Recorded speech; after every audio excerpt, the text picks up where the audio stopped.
Bonjour, je m'appelle Grégoire Castagna, je suis responsable SNOP chez Erastil et j'ai le plaisir de parrainer l'atelier 2.1b de l'optimisation opérationnelle des processus aux résultats financiers de l'organisation.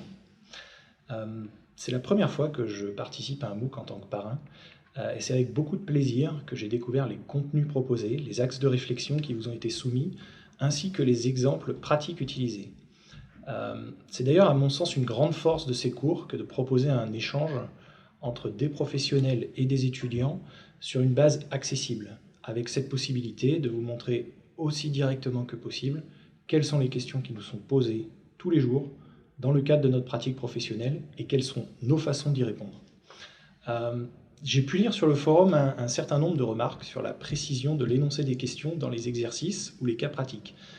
Chose que je comprends, puisque on veut en général, pour bien répondre à une question, bien la comprendre au départ.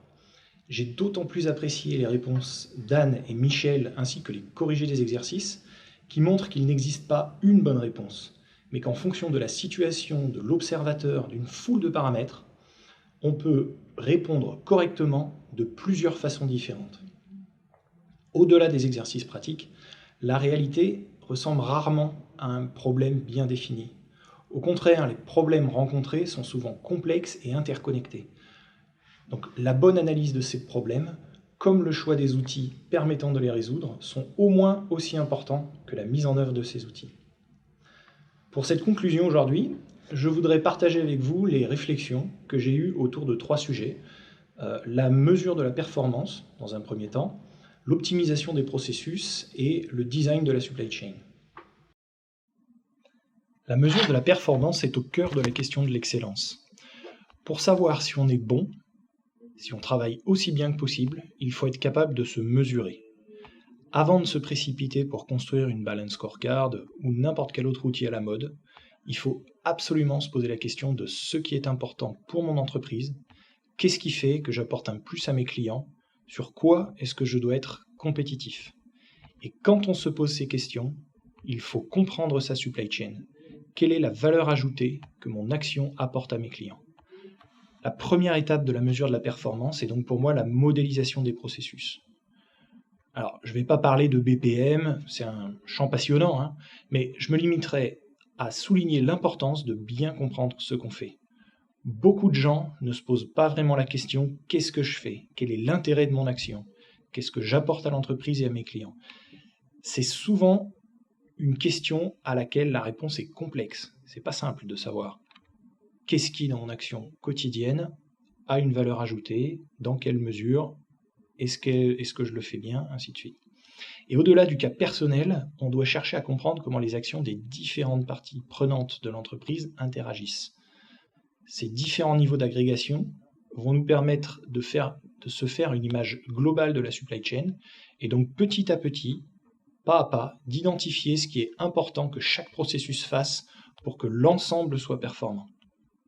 D'ailleurs, à ce titre, les démarches de certification, du type ISO par exemple, malgré leur lourdeur et la charge administrative qu'elles représentent, permettent souvent de se doter de ce genre de documents.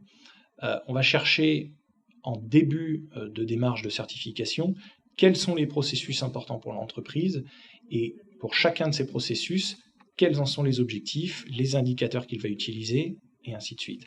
On en arrive au deuxième point qui m'intéresse, qui concerne la performance, les indicateurs, leurs calculs et les objectifs qu'on leur associe. On a évoqué pendant le cours les indicateurs d'efficacité, d'efficience, et on pourrait encore en citer beaucoup d'autres. Des indicateurs, on en crée pour tout et pour rien. Le premier réflexe, c'est de demander toujours plus d'informations, comme si un foisonnement de données allait permettre de faire surgir la vérité. C'est évidemment pas le cas.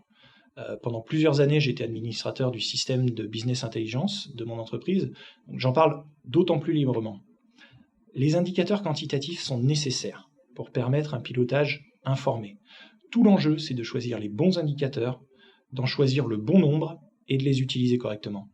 On a vu que le taux de service peut se calculer de plusieurs façons différentes. Je reviens sur cet exemple parce qu'il est parlant. Du mode de calcul choisi peut dépendre votre réussite ou votre échec. Si vous utilisez un calcul de lotif à la ligne de commande, vous allez inciter vos sites de production à satisfaire un maximum de lignes d'expédition, parfois au détriment de clients qui demandent des expéditions complètes, ou au détriment de commandes qui ont des quantités importantes, mais sur un faible nombre de lignes.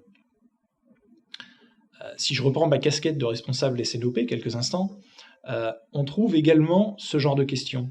Si mes commerciaux sont intéressés sur les ventes qu'ils vont faire au-delà de leur budget, je dois veiller de près à ce qu'ils ne diminuent pas volontairement leurs prévisions pour qu'elles soient aussi faciles à atteindre que possible. Si j'imagine qu'ils soient demain intéressés au respect de leurs prévisions, je cours le risque cette fois qu'ils cherchent à calquer leurs prévisions sur les commandes fermes au détriment d'une plus grande réactivité commerciale. Une fois qu'on se mesure, qu'on a choisi ces indicateurs, il faut avoir un objectif auquel se comparer. Alors, il est évident qu'un objectif trop faible ne permettra pas de tendre à s'améliorer, et puis qu'un objectif trop ambitieux va décourager les efforts. Une bonne façon de se fixer des objectifs, c'est le benchmarking. Je peux chercher dans mon organisation, dans mon groupe, si un autre processus est similaire au mien, et voir quelles sont ses performances, pour ensuite définir un objectif commun. Une autre excellente pratique est le benchmarking externe. Quelles sont les performances de mes concurrents? Quelles sont les performances chez d'autres acteurs de secteurs différents, mais dont les processus sont proches des miens? Alors, pour obtenir ces valeurs, il existe de multiples sources d'informations, depuis la littérature professionnelle jusqu'aux consultants qui interviennent dans nos entreprises. On a tout intérêt à modéliser correctement notre supply chain, décider aussi correctement que possible quels sont les axes importants et qui doivent être mesurés pour permettre l'amélioration, et enfin fixer des objectifs qui soient à la fois réalistes et ambitieux. Un dernier point à considérer à ce stade est la cascade d'objectifs que vous imposez au sein de l'organisation. Si vous demandez à votre responsable financier de limiter son BFR, à votre responsable de production de produire au moindre coût, et à votre responsable supply chain d'avoir le meilleur taux de service possible, vous risquez de gripper toute l'entreprise. Pour avoir un beau taux de service, c'est simple. On met des stocks de produits finis, et vous vous épargnez toutes les variabilités de production. Par contre, pour diminuer le BFR, vous allez devoir éliminer ces stocks. Alors, peut-être que vous pouvez imaginer flexibiliser la production. Seulement dans ce cas-là, la multiplication des petits lots et l'allongement des temps non productifs va augmenter vos coûts de production unitaire. Toutes ces notions sont connues, analysées, on a longuement parlé d'optimisation de la production, mais je vous assure que ces questions sont celles qui sont encore largement d'actualité dans beaucoup d'entreprises. Maintenant qu'on sait ce qu'on va faire, qu'on sait comment on le fait, qu'on s'est doté d'indicateurs et d'objectifs, on va se poser la question de l'optimisation. Alors, les outils de l'optimisation des processus sont multiples, sont largement documentés. On rencontre fréquemment les démarches Lean, Six Sigma, théorie des contraintes. Pour moi, il s'agit d'une boîte à outils qu'il va ensuite falloir mettre en œuvre intelligemment. Le Lean va viser à réduire les déchets, le Six Sigma voudra réduire les variabilités, la théorie des contraintes se tournera vers l'amélioration du throughput, et au final, on a une orientation commune qui est d'améliorer le flux. En fait, on revient à une définition de George Plossel qui disait « tous les bénéfices seront directement liés à la vitesse du flux d'informations et de matière ». Je pense qu'il est primordial de ne pas plaquer une méthode ou une autre sur les problèmes qu'on rencontre. De même qu'il ne faut pas croire qu'une seule de ces méthodes est la bonne et doit systématiquement être appliquée. Documentez-vous sur chacune, faites-vous expliquer les avantages et les inconvénients de ces méthodes, et choisissez ensuite celle qui vous semble convenir le mieux au problème que vous êtes en train d'étudier. Ainsi que je l'évoquais en introduction, les problèmes que vous cherchez à résoudre n'ont pas une seule bonne réponse. La plupart du temps, vous pouvez aboutir à de bons résultats en suivant des chemins différents. Assurez-vous toutefois de l'atteinte de gains concrets. On parle d'optimisation des processus pour obtenir un résultat financier. Faites donc attention à ce que ce dernier point soit réellement atteint à la fin de votre démarche d'optimisation.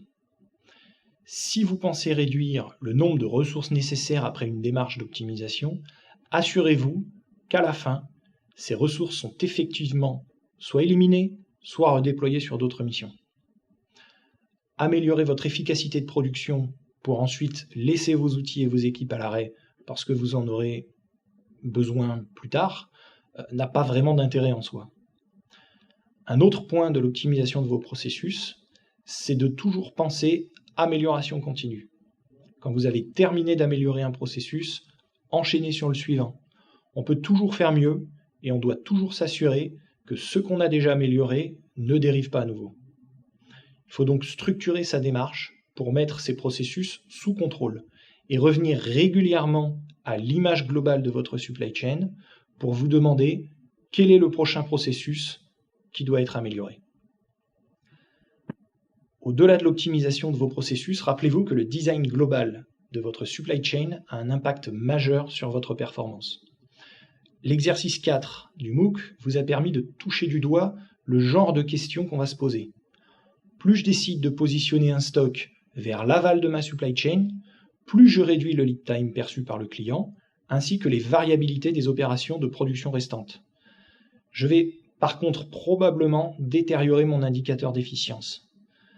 Il peut être intéressant toutefois de découpler mon flux sur des références qui sont communes à plusieurs produits finis, donc de remonter mon stock vers l'amont de ma supply chain.